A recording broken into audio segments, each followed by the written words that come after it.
पुराणों में हमें कई ऐसी कहानियां मिलती हैं जो श्राप और वरदान के इर्द गिर्द बुनी गई हैं। ये कहानियां न केवल हमें आदर्श जीवन मूल्यों की शिक्षा देती हैं, बल्कि हमारी संस्कृति और परंपराओं को भी समृद्ध बनाती हैं। आज की यह कहानी एक ऐसे ऋषि, एक राजा और एक श्राप की है, जिसने सदियों तक एक साम्राज्य को प्रभावित किया। पुराने समय की बात है। अयोध्या के पास स्थित एक छोटे से राज्य में राजा भानु प्रताप का शासन था। राजा वीर, शक्तिशाली और विद्वान थे, परंतु उनके भीतर अहंकार ने घर कर लिया था। वह सोचते थे कि उनका ज्ञान और शक्ति देवताओं से भी श्रेष्ठ है। एक दिन, जब उनका राज्य समृद्धि के शिखर पर था, उन्होंने घोषणा की, मेरा साम्राज्य स्वर्ग से भी अधिक सुंदर है। यहाँ के लोग किसी देवता से कम नहीं, और मैं स्वयं देवताओं का राजा हूँ। उनकी यह घोषणा देवताओं तक पहुंची। इंद्रदेव क्रोधित हुए और उन्होंने राजा को एक शिक्षा देने का निश्चय किया। इंद्रदेव ने ऋषि दुर्वासा से सहायता मांगी। दुर्वासा ऋषि अपने क्रोध और श्रापों के लिए प्रसिद्ध थे। एक दिन, वह राजा भानु प्रताप के दरबार में पहुंचे। हे राजन, मुझे तुम्हारी महिमा के बारे में बहुत कुछ सुनने को मिला है। क्या सचमुच तुम देवताओं से भी श्रेष्ठ हो? दुर्वासा ने व्यंग्य भरे स्वर में पूछा। राजा ने गर्व से कहा, ऋषिवर, मैं केवल श्रेष्ठ नहीं, बल्कि सर्वोपरि हूँ। ये साम्राज्य स्वर्ग से भी सुंदर है। दुर्वासा ऋषि ने राजा के अभिमान को परखने के लिए कहा, यदि यह सत्य है, तो मुझे अपनी अतिथि सत्कार की शक्ति दिखाओ। मैं आज तुम्हारे यहाँ रुकूंगा। ऋषि दुर्वासा के रहने के लिए भव्य प्रबंध किए गए। उन्हें स्वर्ण थालियों में भोजन परोसा गया। परंतु राजा के सेवकों से एक चूक हो गई। भोजन में ऋषि को स्वादहीन खीर परोसी गई। दुर्वासा ऋषि क्रोधित हो गए।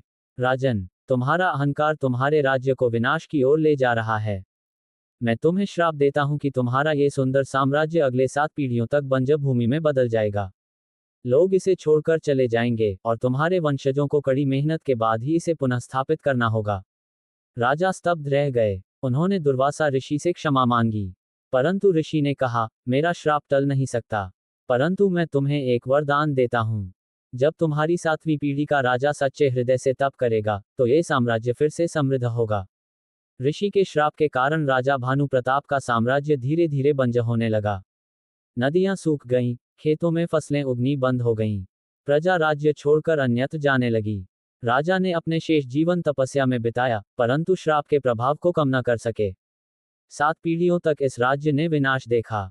हर राजा ने अपने पूर्वजों की गलतियों का प्रायश्चित करने की कोशिश की, परंतु वे असफल रहे। 7वीं पीढ़ी में राजा सूर्य प्रताप का जन्म हुआ। वह बचपन से ही धर्मपरायण और न्यायप्रिय थे। उन्होंने अपने पूर्वजों की गलतियों को समझा और राज्य को पुनर्जीवित करने के लिए कठोर तप करने का निश्चय किया।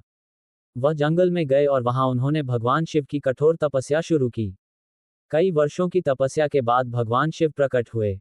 हे राजन, मैं तुम्हारी तपस्या से प्रसन्न हूँ। मांगो, क्या वरदान चाहिए? राजा ने कहा, भगवान, मैं अपने पूर्वजों के श्राप का प्रायश्चित करना चाहता हूँ। मेरे राज्य को पुनः समृद्धि प्रदान करें। भगवान शिव ने कहा, तुम्हारे सत्य और तप ने मुझे प्रभावित किया है। मैं तुम्हारे राज्य को पुनः समृद्ध करने का वरदान देता हूँ। परंतु याद रखना, अहंकार कभी मत करना। ये राज्य प्रजा के लिए है, न कि तुम्हारे अभिमान के लिए। राजा सूर्य प्रताप के राज्य में धीरे धीरे नदियां बहने लगी, खेतों में हरियाली छा गई, और प्रजा खुशी खुशी लौट आई। राजा ने अपने जीवन काल में यह सुनिश्चित किया कि कोई भी उनके राज्य में भूखा न सोए। ये कहानी हमें सिखाती है कि अहंकार विनाश का कारण बनता है, और सच्चा नेतृत्व वही है जो प्रजा के कल्याण के लिए समर्पित हो। श्राप और वरदान केवल प्रतीक हैं, जो हमें सही मार्ग पर चलने की प्रेरणा देते हैं।